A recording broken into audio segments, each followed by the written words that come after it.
वज़ीर आला खैबर पख्तूनख्वा के मुशीर बराए इत्तलात बैरिस्टर मोहम्मद अली सैफ हमारे साथ हैं। बैरिस्टर साहब, सवात में MPA MNA तहरीक इंसाफ वाले ही हैं, इसी जमात की वोटर बेस है, इसलिए खैबर पख्तूनख्वा हुकूमत की ज़्यादा जिम्मेदारी बनती है। वहाँ जो कुछ हुआ, सैकड़ों हज़ारों अफराद थे जिन्होंने कानून हाथ में लिया, इसकी वजह क्या बनी और आपके पास अब तक क्या इत्तलात है? ताल्लुक है तो ये एक अफसोसनाक वाक़या है और इस पर हमने फौरी तौर पर कार्रवाई की। जैसे ही इसकी इत्तला मिली, पुलिस ने उस पर एक्शन लिया और चूँकि एक अवामी रद्द अमल था और एक इसको मैं ये कहूँगा कि अवाम को उकसाया गया बाज़ हलकों की जानिब से, तो वो उसकी वजह से एक रद्द अमल पैदा हुआ और एक अफसोसनाक जो फिर वाक़यात थे वो रूनुमा हुए। उसमें पुलिस के थाने पर जो है काफ़ी बड़ी तादाद में लोगों ने हमला किया, तकरीबन 2000 के करीब या शायद ज़्यादा लोग थे और थाने को भी जलाया गया। पुलिस अफसरान पर भी तशद्दुद हुआ, लोग ज़ख्मी भी हुए, फायरिंग भी हुई और वो जो हवालात में कैद जो शख्स था उसको अवाम जो है वो उस पर तशद्दुद किया और उसको जाँ बहक हुआ। तो जहाँ तक ताल्लुक़ है इस पूरे वाक़े का, इसका फौरी नोटिस लिया गया है और पुलिस को तफ्तीश करने का कहा गया है। पुलिस तफ्तीश कर रही है, इस सिलसिले में FIRs भी दर्ज हो गई हैं और कानून और ज़ाब्ते के मुताबिक जो कार्रवाई है वो भी हो रही है।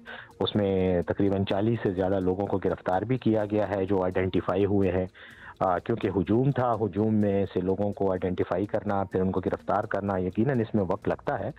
तो सब कुछ जो भी कानून के मुताबिक तरीक़ाकार है उस पर अमल हो रहा है और कार्रवाई जारी है। मल्टीपल वीडियोस ऑन रिकॉर्ड मौजूद हैं जो खुद बयान कर रहे हैं कि हमने किस तरह से क्या किया, पहले जलाया या पहले मारा। अब बैरिस्टर साहब, वहाँ की पुलिस ने कुछ गिरफ्तारियाँ की हैं, आप भी मेंशन कर रहे हैं, केस वगैरह भी बनाएंगे। क्या पख्तूनख्वा की हुकूमत ये गारंटी देगी कि बिला तफरीक मुजरिमों के खिलाफ कार्रवाई होगी, मिसाली सजाएं दी जाएंगी, मजबूत केस बनेंगे, मतलब इस केस को एक टेस्ट केस बनाया जाएगा?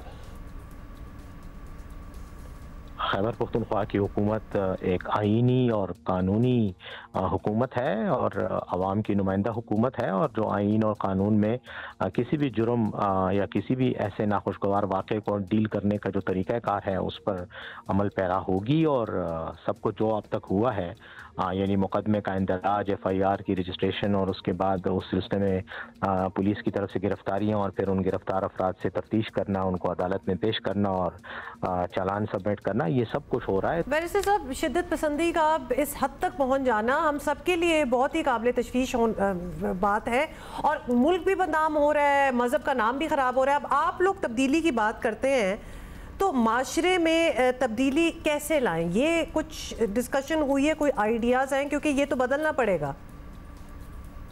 देखें, ये काम तो ओवरऑल समाजी इर्तिक़ा का जो अमल है उसी का हिस्सा है। जब भी इंतहा पसंदी पैदा होती है तो उसके कुछ समाजी, माशरती, माशी और सियासी अवामिल होते हैं, उसी के नतीजे में पैदा होती है। और हमारा सूबा ख़ास तौर पर तो मैं ये कहूँगा कि चूँकि एक दहशतगर्दी की लपेट में रहा है और 40 साल तक हम दहशतगर्दी के हवाले से जंग में भी मुब्तला रहे हैं, तो उसके असरात यकीनन मौजूद हैं। लेकिन जहाँ तक इस रवैये का ताल्लुक है, ये इस टाइप का रवैया, तशद्दुद का रवैया, तशद्दुद का इस्तेमाल और ख़ास तौर पर कानून हाथ में लेकर कोई एक्टिविटी करना, कोई एक्शन करना, ये तो किसी भी माशरे में काबिल कबूल नहीं है। पाकिस्तान एक आईनी जमहूरियत है और यहाँ पर कानून के तहत जो है वो कार्रवाई होनी चाहिए। अगर किसी शख्स ने कोई जुर्म किया है और शायद चाहे वो बड़े से बड़ा जुर्म हो, लेकिन उसको कानून के मुताबिक डील करना चाहिए। मॉब एक्शन जो है, जिसमें हुजूम जो है वो इंसाफ के फैसले करे, मैं समझता हूँ कि वो किसी भी मुहज़्ज़ब माशरे में, ख़ास तौर पर किसी इस्लामी माशरे में काबिल कबूल नहीं है। शुक्रिया आपका। बैरिस्टर मोहम्मद अली सैफ हमारे साथ मौजूद थे।